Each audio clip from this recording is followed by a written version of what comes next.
William ficou parado, os olhos fixos na madeira escura da porta, o coração ainda acelerado, a pergunta crescendo dentro dele como uma raiz que não parava de se espalhar. Quem desenhou aquilo? E por quê? Não tinha as perguntas, não no momento. Longe dali, longe de Voral e do cheiro de pão. Dentro dos salões frios do castelo de Cairósia, Rodrigo estava de pé diante do mapa de pedra, os dedos longos tamborilando sobre a superfície marcada de pequenas figuras de metal. A porta se abriu sem aviso. Um guarda entrou, pálido, as mãos tremendo visivelmente, a armadura ainda salpicada de poeira do caminho percorrido às pressas. Alteza, a voz saiu fraca, quebrada. Eu vi o escolhido.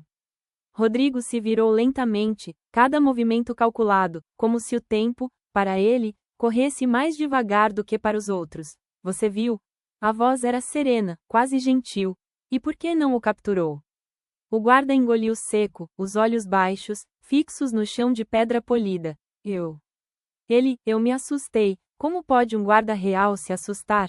Indagou Rodrigo, com um tom mais sério e menos sereno. Quando eu ia atacar o amigo dele, eu vi algo. Não sei explicar, Alteza. Rodrigo deu um passo à frente, as botas batendo secas contra a pedra, o eco se espalhando pelo salão vazio. Você tem medo de uma criança, Alteza? Sem mais desculpas. Você tem medo de uma criança? A voz não subiu de tom. Não precisava. O peso dela já era suficiente para fazer o guarda recuar um passo, tropeçando na própria armadura. A serpente, enrolada no antebraço de Rodrigo, ergueu a cabeça, a língua bífida, provando o ar, como se sentisse o medo do homem antes mesmo que ele se tornasse visível no rosto. Guardas. Este ex-soldado não conseguiu fazer o serviço. Eu pedi para capturarem todos. Você disse que iria matar o amigo dele? Aliás, uma criança te fez ter medo? Ex-soldado? O guarda indagou. Minha Alteza. Eu estava lá. Estava fazendo o que o senhor pediu. Por favor, não. O guarda ajoelhou, pedindo súplicas. 2 guardas entraram pela porta lateral, silenciosos, e seguraram o homem pelos braços antes que ele pudesse reagir. Mas Alteza, eu vi os olhos dele. Os olhos negros eram diferentes, eu juro. Tentou explicar, mas mesmo aumentando o tom de voz, Rodrigo permaneceu sem reação. Você falhou. Rodrigo disse, simples, como quem comenta o clima, e falhas não são toleradas. Você sabe muito bem como tudo isso funciona. O guarda foi silenciado com um pano, que foi colado em sua boca, não conseguindo mais falar. Como se o pano tivesse cola, ou algum material pegajoso demais para poder soltar. Foi arrastado, suas botas raspando contra a pedra em 2 sulcos curtos e desesperados, a voz se perdendo em súplicas que ninguém ali parecia disposto a ouvir. A porta se fechou. Rodrigo se virou novamente para o mapa, os olhos percorrendo as pequenas figuras espalhadas pela região da floresta. E, também, círculos em vilas vizinhas, principalmente a área marcada como Voral. A serpente sibilo baixinho contra sua orelha, um som quase íntimo. Agora ninguém pode falhar. Estamos com um tempo curto. Faltam poucos dias para que ninguém possa proclamar esta vila. Eu serei o dono de Cairósia. Rodrigo murmurou, movendo mais uma peça pelo tabuleiro improvisado, fechando o cerco devagar, sem pressa, como quem sabe que o tempo, no fim, sempre trabalha a seu favor. Ergueu os olhos para a janela, onde o sol já passava do meio-dia, iluminando os telhados distantes de Cairósia. E se eu não conseguir sustentar o que vai acontecer? Disse, a voz baixa, quase reflexiva, e séria, que seja um preço justo. A serpente apertou-se mais firme contra seu braço, como se concordasse. Rodrigo caminhou até a poltrona junto à lareira apagada, sentando-se devagar, os dedos longos tamborilando sobre o braço de madeira escura entalhada com símbolos que pareciam mais antigos que o próprio castelo. A porta se abriu de novo, sem qualquer batida que a anunciasse. Um homem mais velho, mais baixinho, e com roupas menos chamativas entrou, vestido em tons mais claros do que os de Rodrigo. Roupa bordada com fios de prata, em vez do vermelho escuro que o príncipe preferia. O rosto carregava uma semelhança evidente com o de Rodrigo, mas suavizada, como se alguém tivesse pegado os mesmos traços e lhes retirado as arestas. Barriguinha de quem aprecia banquetes e ombros largos, mas sem imponência militar, bochechas levemente avermelhadas e barba cheia. Este era Acaz. Eu acho que vi um guarda foi levado, disse o senhor, parando a meio caminho da sala, os olhos percorrendo o ambiente com cautela. O que é isto? Guarda levando guarda? Já é a 4ª vez que eu vejo alguém sendo levado assim pelo castelo. O que está acontecendo, filho? É a 5ª vez, Rodrigo corrigiu, sem erguer os olhos. Mas quem está contando? São apenas rebeldes e criminosos. O próprio guarda do castelo? O senhor é sempre tão preocupado, meu pai. Não precisa se preocupar tanto. Está tudo sob controle. Seu avô está morrendo, Rodrigo. A frase saiu mais seca do que Acaz pretendia, e ele pareceu se arrepender no instante seguinte, suavizando o tom. Ele perguntou por você esta manhã. Quis saber por que passa tantos dias fora do castelo. Perseguindo sabe-se lá o que, e o que você disse a ele? Que você cuida de alguns assuntos com os guardas. Acaz se aproximou mais um passo, a voz baixando. O que é verdade, mas não é a história completa, não é?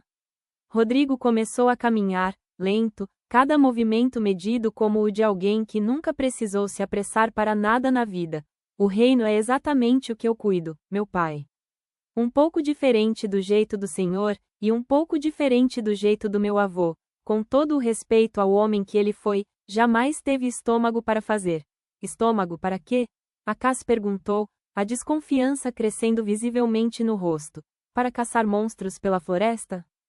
Para manter guardas trabalhando numa busca que ninguém no castelo entende o motivo verdadeiro? Fale para o seu pai, por favor, o que você está fazendo, filho?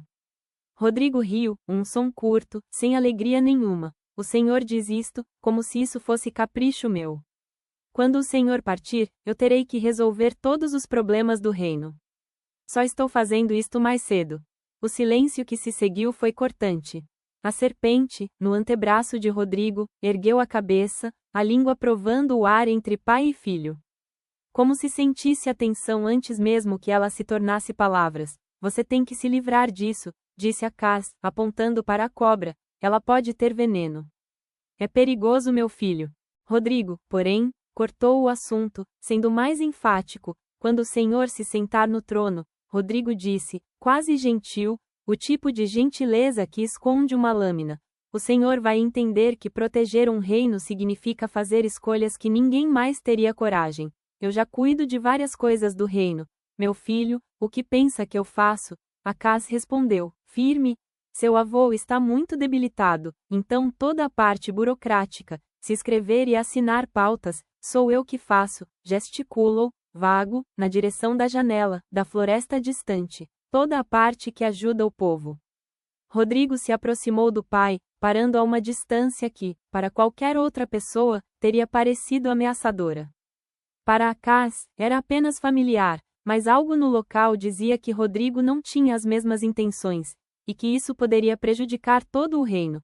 Vá visitar o avô, disse Rodrigo, baixo. Diga a ele que estou bem. E não se preocupe com o resto. Acaz o observou por um longo momento, como quem tenta decifrar algo escrito em uma língua que já esqueceu como ler. Eu me preocupo porque você é meu filho, disse, por fim, a voz mais suave, não porque desconfio de você.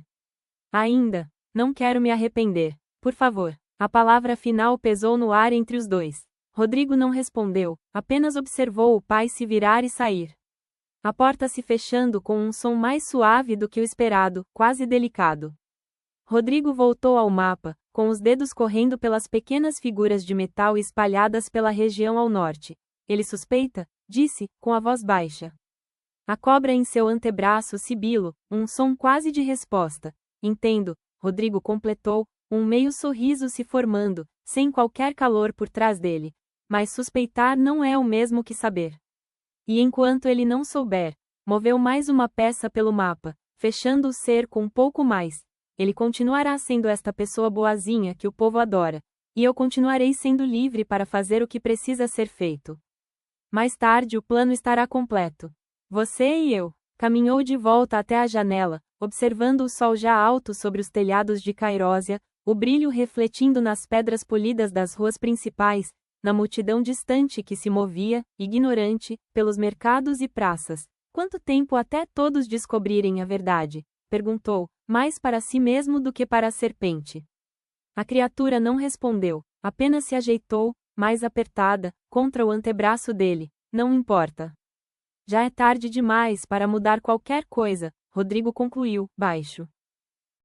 A luz da tarde batia em seu rosto, desenhando sombras profundas sob os olhos. Engolido pela mesma calma fria de sempre. De volta a Voral, o sol começava a inclinar-se para um pouco depois do meio da tarde, pintando as paredes de madeira das casas com um tom quente. Vamos, disse Ramogi, após se levantar da cadeira. Algum integrado irá aparecer a qualquer momento. Mas já, eu só comi um pedaço de pão. A gente não vai comer mais nada? Respondeu Gael, jogando a cabeça para trás, dramático. O grupo continuou sentado nos bancos da casa, ninguém com coragem real de se mexer. A fome estava ali, latejando igual dor de cabeça. Clara remexia a borda da túnica entre os dedos. William cutucava uma lasca de madeira solta na mesa. Daniel tinha os braços cruzados, mas o estômago roncou tão alto que até ele ficou sem graça. O tempo é curto. Ramogi insistiu, a voz seca, os olhos voltados para a janela, como se esperasse ver o céu mudar de cor a qualquer segundo. Eu já consigo sentir a energia, e eu tô sem energia nenhuma, resmungou Gael, esfregando o estômago. Preciso de comida na barriga ou vou desmaiar na próxima esquina. O grupo riu baixo, um riso cansado, mas honesto. Até Clara soltou um sopro pelo nariz. Ramogi bufou, batendo o cajado no chão de terra batida. Vocês, começou, mas parou. Viu o rosto de cada um. Olhos fundos, ombros caídos. Tá bom. Tudo bem, suspirou, vencido. Nós iremos sair para comer alguma coisa. Eu conheço alguém que faz uma boa comida. Gael se levantou num pulo. Agora sim. Saíram da casa em fila, o sol batendo morno nas costas. William foi o último. Puxou a porta para fechar e parou. Um gato preto atravessou a sala com passos lentos, o rabo erguido, os olhos amarelos fixos nele por um segundo que pareceu longo demais. Ei! William abriu a boca para chamar. William. Vem! A voz de Ramogi cortou do lado de fora, impaciente. Ele hesitou, olhou mais uma vez para o gato que já sumia na sombra debaixo da mesa, e então fechou a porta com um estalo. Caminharam por 2 ruas de terra, virando num beco onde o cheiro mudou. Deixou de ser poeira e esterco para virar algo mais denso. Fumaça de lenha, cebola dourada, gordura quente. O som também mudou, o borbulhar grosso de caldeirões, o bater de conchas em aço, o arrastar de bancos de madeira. Chegaram num espaço aberto, sem paredes, só um telhado de sapê sustentado por toras grossas. Debaixo dele, panelas de aço enormes esquiavam sobre fogos de chão, e caldeirões negros pendiam de correntes sobre brasas vivas. Fileiras de mesas se espalhavam pelo chão batido, a maioria ocupada por gente simples, ferreiros de braço sujo de carvão, mulheres com cestos vazios, 2 guardas sem elmo comendo em silêncio.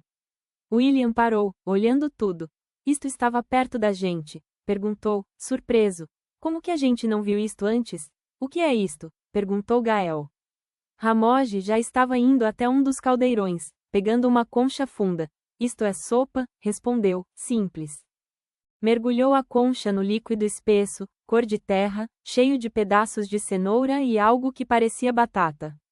Encheu um prato fundo de barro e empurrou para Gael. Coma.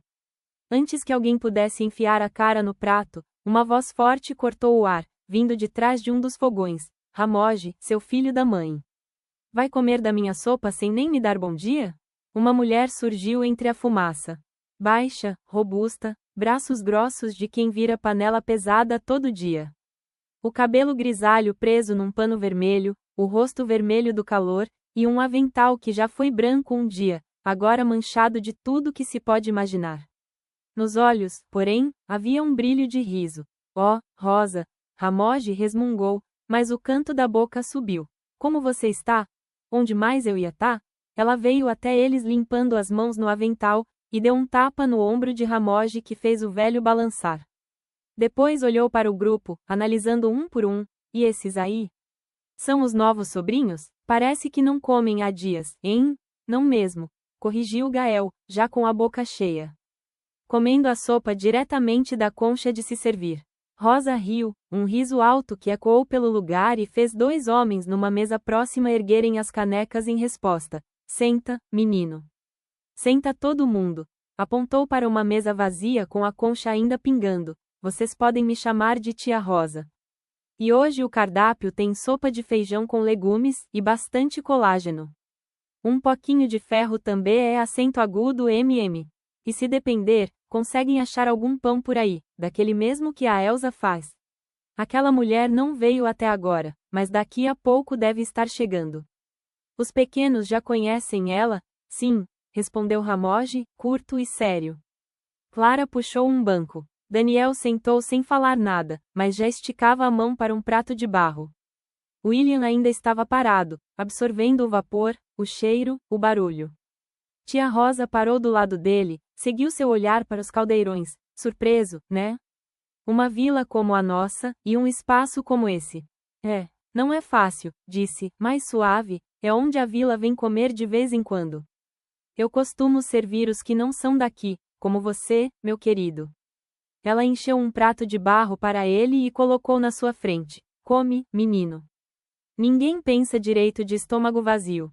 William pegou a colher torta feita de madeira, que parecia ser cortada sem molde.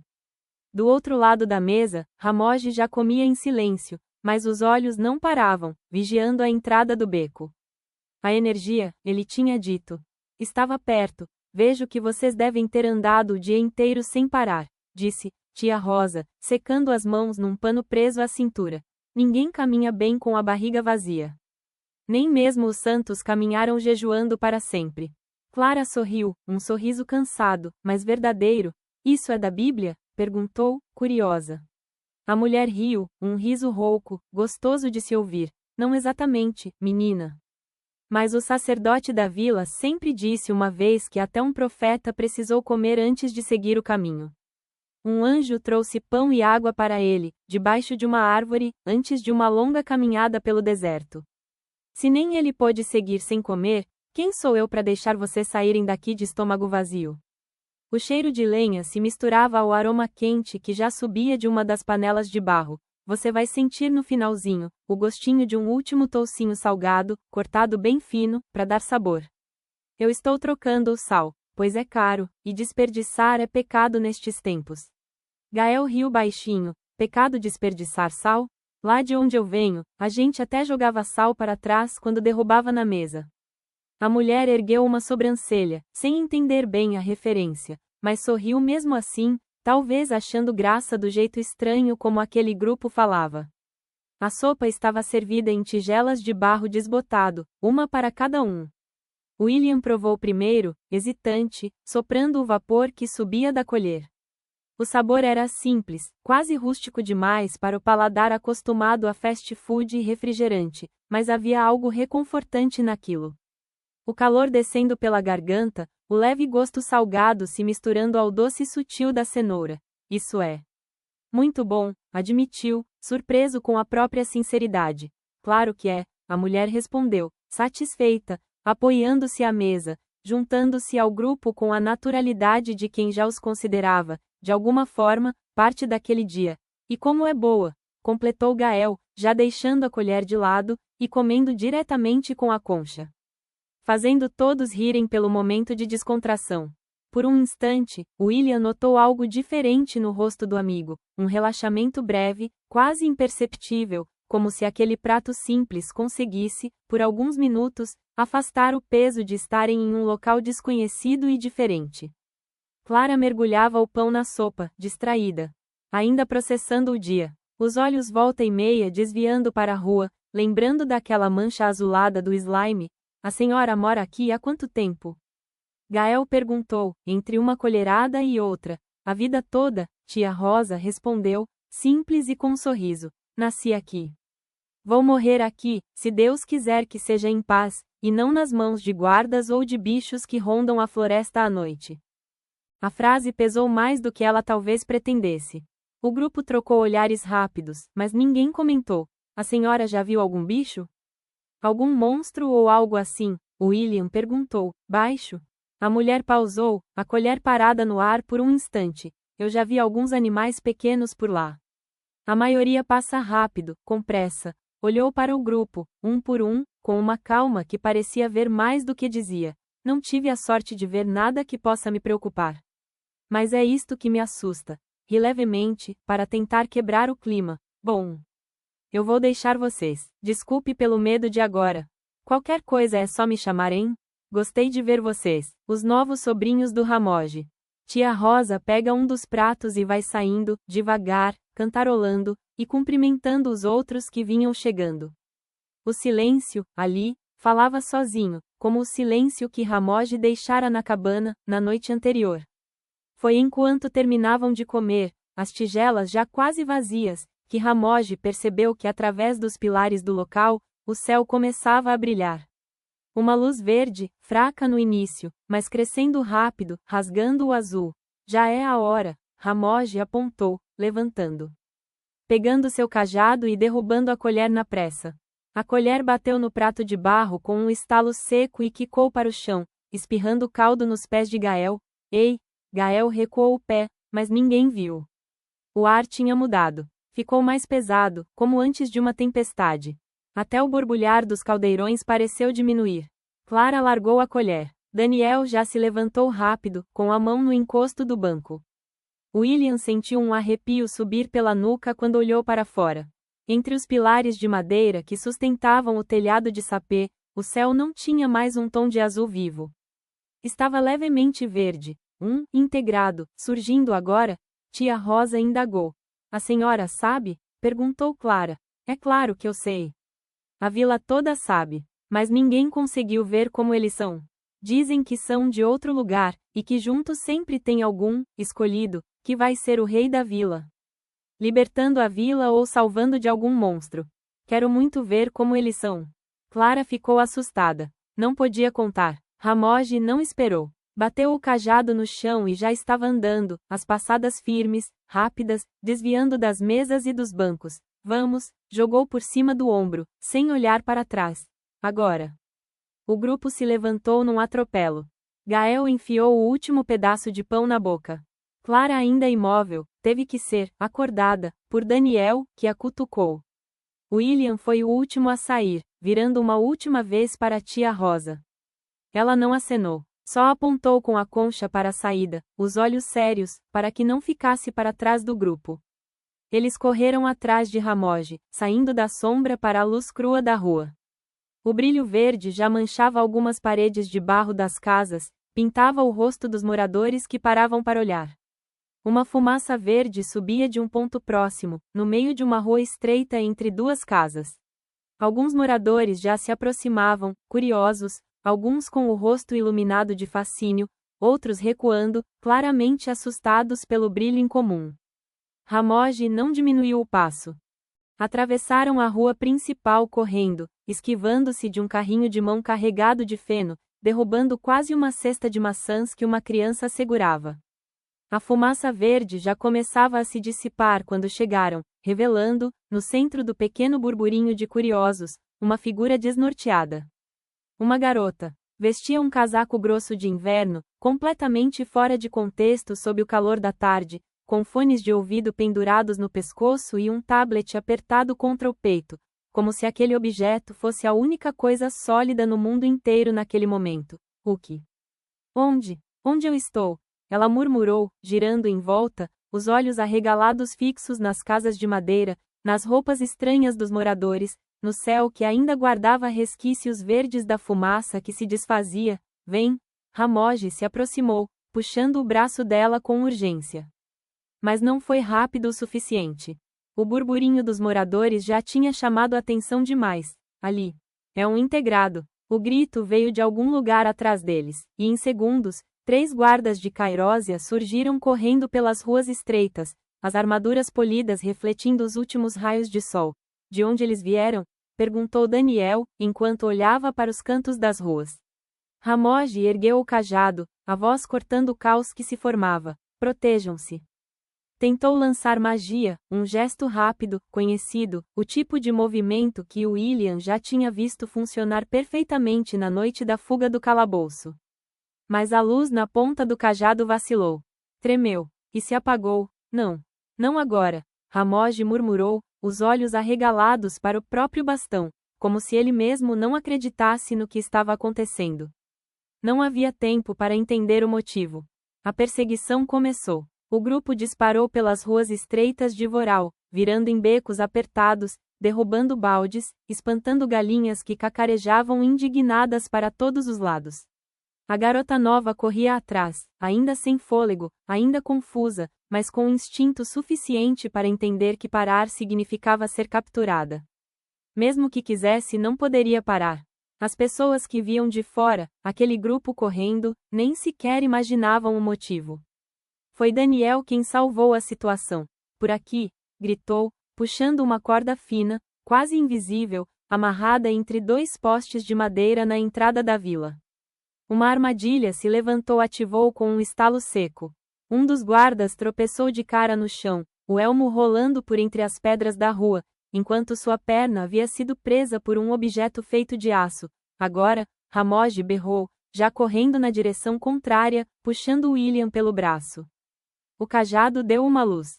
Ramogi apontou para o outro guarda que ainda corria atrás deles e uma forte luz clareou todo o ambiente.